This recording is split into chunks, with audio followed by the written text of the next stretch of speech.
ایک اور مدینے کی سائٹ غزوہ خندق کی سائٹ. یہ خندق جہاں پہ غزوہ خندق جو تھا وہ لڑا گیا تھا، جنگ نہیں ہوئی تھی.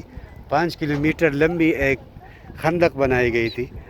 جب حضور صلی اللہ علیہ وسلم کو پتہ چلا کہ ابو سفیان تمام قبائل کے ساتھ مل کے 10,000 فوجیوں کے ساتھ مدینے پہ حملہ کر رہا ہے، تو حضرت سلمان فارسی کے مشورے پہ ایک خندق کھودی گئی تھی جو 5 کلومیٹر لمبی اور 3 گز گہری اور اتنی چوڑی تھی کہ ایک گھڑ سوار اس سے چھلانگ نہیں مار سکتا تھا.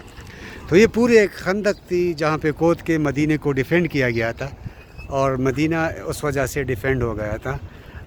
تقریباً 1 مہینہ مشرکین نے اس کا کیا تھا محاصرہ مدینے کے، لیکن کچھ مشرکین خندق کراس کرتے کرتے ختم ہو گئے تھے. تو یہ ہے وہ جگہ مسجد عمر، اسی حالت میں جو اس وقت تھی. وہ مسجد علی جو آپ کو دور نظر آ رہا ہے، 7 مساجد ہے یہاں پہ اس وقت کے، اور یہ مساجد اس جگہ پہ قائم کی گئی جہاں پہ مسلمانوں کی چوکیاں تھیں. وہ آگے مسجد فاطمہ، یہ 2 مساجد اکٹھے کی گئی ہیں، 7 مساجد ہیں. یہ مسجد، یہ سلمان فارسی، اور وہ جو ہے مسجد فتح. اس مسجد میں حضور صلی اللہ علیہ وسلم نماز پڑھ رہے تھے کہ خوشخبری آئی کہ مشرکین بھاگ گئے ہیں. ایک آندھی آ گئی تھی جس سے وہ سب لوگ بھاگ گئے تھے اور مسلمانوں کو فتح نصیب ہو گئی تھی. تو یہ بغیر جنگ کے مدینے کو ڈیفینڈ کیا گیا تھا اس جگہ پہ غزوہ خندق میں. اس جنگ کو غزوہ احزاب بھی کہتے ہیں کیونکہ بہت سارے قبیلے مل کے یہ مسلمانوں پہ حملہ آور ہو گئے تھے، جس میں یہودی بھی تھے. احزاب حزب کی جمع ہے جو قبیلے کو کہتے ہیں، اور اس جنگ کا ذکر سورہ احزاب میں ایک پورا سورہ ہے قرآن شریف میں سورہ احزاب کے نام سے، اس کا ذکر بھی آیا ہے. جب اتنے سارے قبیلے مسلمانوں پہ حملہ آور ہو گئے 10,000 کی فوج لے کے، تو حضرت سلمان فارسی نے خندق کا مشورہ دیا جو اس کو حضور صاحب نے بہت پسند فرمایا. عربوں میں خندق کا رواج نہیں تھا اس وقت، لیکن سلمان فارسی نے بڑھ چڑھ کر اس میں حصہ لیا، اور انہوں نے خندق کھود کے ان کی نگرانی میں یہ ہو گیا تھا، پورا ہو گیا تھا.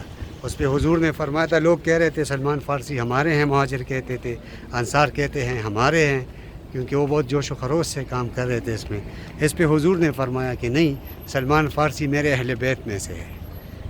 تو یہ مسجد سلمان فارسی کے نام سے یہ مسجد اسی وقت کی ابھی تک یہاں پہ ہیں، اور مسلمانوں کو یہاں پہ فتح نصیب ہو گئی تھی. اور کہتے ہیں کہ خندق کھودتے کھودتے ایک پتھر آ گیا تھا جس کو توڑنا بالکل ناممکن تھا، لیکن حضور صلی اللہ علیہ وسلم نے اس کو جب اپنی لاٹھی ماری تو بجلی کڑکی اور وہ ٹوٹ گیا. پھر دوسری دفعہ لاٹھی ماری تو بجلی کڑکی، پھر تیسری دفعہ ماری تو بجلی کڑکی.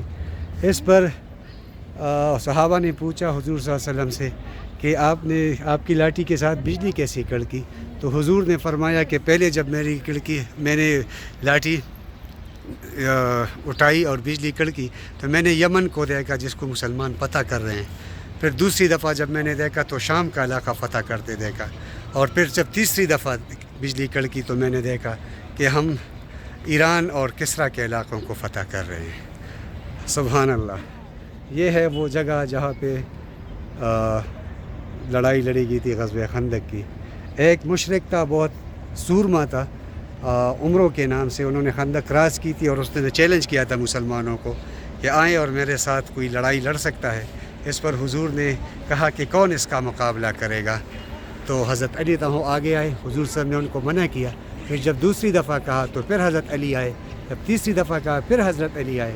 اس پر حضور نے ان کو اپنی تلوار اور امامہ دے کے عمروں کے مقابلے میں بھیج دیا، اور حضور صاحب نے فرمایا کہ ایک پورا ایمان ایک پورے کفر کے مقابلے میں جا رہا ہے. یہ حضرت علی کا مقام تھا. سبحان اللہ. تو انہوں نے اس مشرک کو مردار کر دیا. تو ضرور آئے مدینہ اور غزوہ خندق کی جگہ ضرور دیکھا کریں. تھینک یو سو مچ. اللہ حافظ.